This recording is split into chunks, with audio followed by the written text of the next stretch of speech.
Tu regardes une personne dans la rue, au travail, dans les transports, et avant même de savoir qui elle est, ton cerveau a déjà scanné son corps. Puis tu t'en veux. Pourquoi je n'arrive pas juste à voir une personne normale? Pourquoi mon regard part toujours là?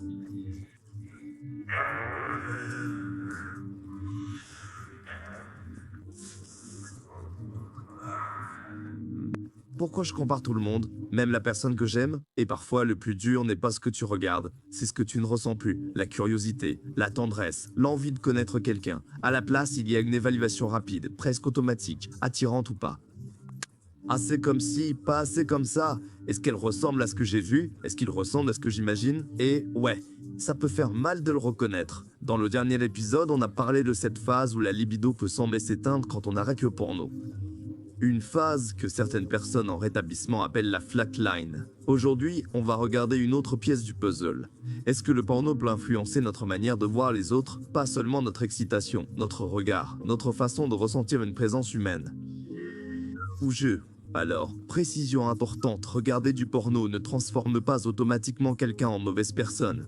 Ça ne veut pas dire que tu es incapable d'aimer, de respecter ou d'avoir de l'empathie. Et toutes les personnes qui regardent du porno n'ont pas le même rapport à lui. Mais pour certaines personnes, surtout quand l'usage devient fréquent, automatique ou compulsif, quelque chose peut changer dans leur manière d'orienter leur attention. Le porno est souvent conçu autour de ce qui capte immédiatement le regard, la nouveauté, les corps, les détails, l'intensité. Le clic suivant. Et au fil du temps, ton cerveau peut apprendre à chercher rapidement ce qui stimule le plus. Pas parce que tu es superficiel, parce que ton cerveau apprend par répétition. Ce sur quoi tu poses régulièrement ton attention devient plus facile à remarquer, plus automatique, plus familier. C'est vrai avec la musique, avec les jeux, avec les réseaux sociaux, avec la nourriture, et parfois avec la sexualité.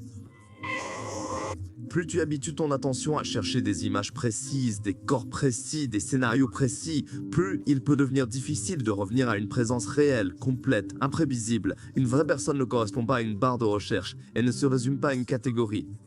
Elle a une humeur, une histoire, des limites, des peurs, des rêves. Une journée difficile peut-être, un rire bizarre, une façon de parler, des contradictions, bref, une personne entière.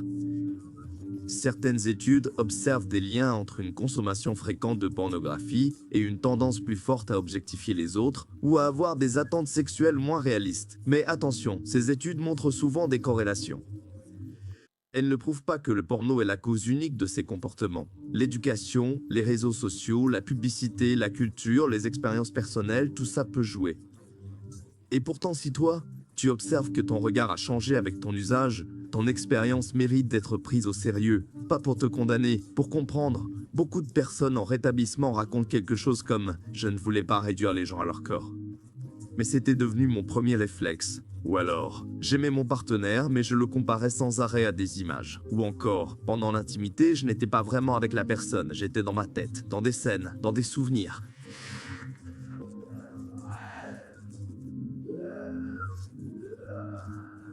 Et ça, c'est une solitude particulière. Être physiquement proche de quelqu'un, mais mentalement ailleurs. Le problème n'est pas de ressentir de l'attirance. L'attirance est humaine, elle est normale. Le problème commence quand l'autre disparaît derrière le stimulus. Quand tu ne vois plus vraiment une personne, mais seulement ce qu'elle peut provoquer en toi. Et encore une fois, ça ne fait pas de toi quelqu'un de mauvais. Ça peut simplement vouloir dire que ton attention a été entraînée dans une direction qui ne te convient plus. La bonne nouvelle, c'est qu'une habitude d'attention peut évoluer, pas en te répétant « je ne dois plus jamais trouver quelqu'un attirant ». Ça, ce serait impossible, et franchement inutile. L'objectif n'est pas d'éteindre ton désir, l'objectif c'est de retrouver du choix. Pouvoir ressentir une attirance sans être aspiré par elle.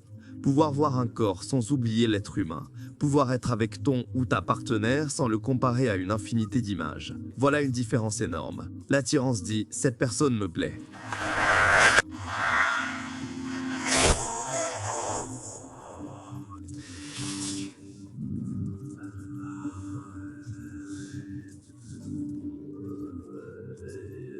L'objectification dit « cette personne est là pour satisfaire ce que je ressens ». Tu vois la nuance?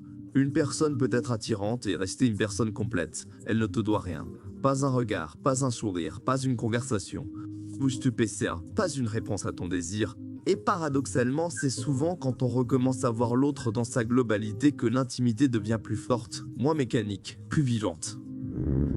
Alors, concrètement, qu'est-ce que tu peux faire lorsque tu remarques que ton esprit sexualise automatiquement quelqu'un? Voici un outil simple. D'abord, ne te frappe pas mentalement. Au lieu de penser « je suis dégoûtant », essaie de nommer ce qui se passe. Ok, mon attention est partie là.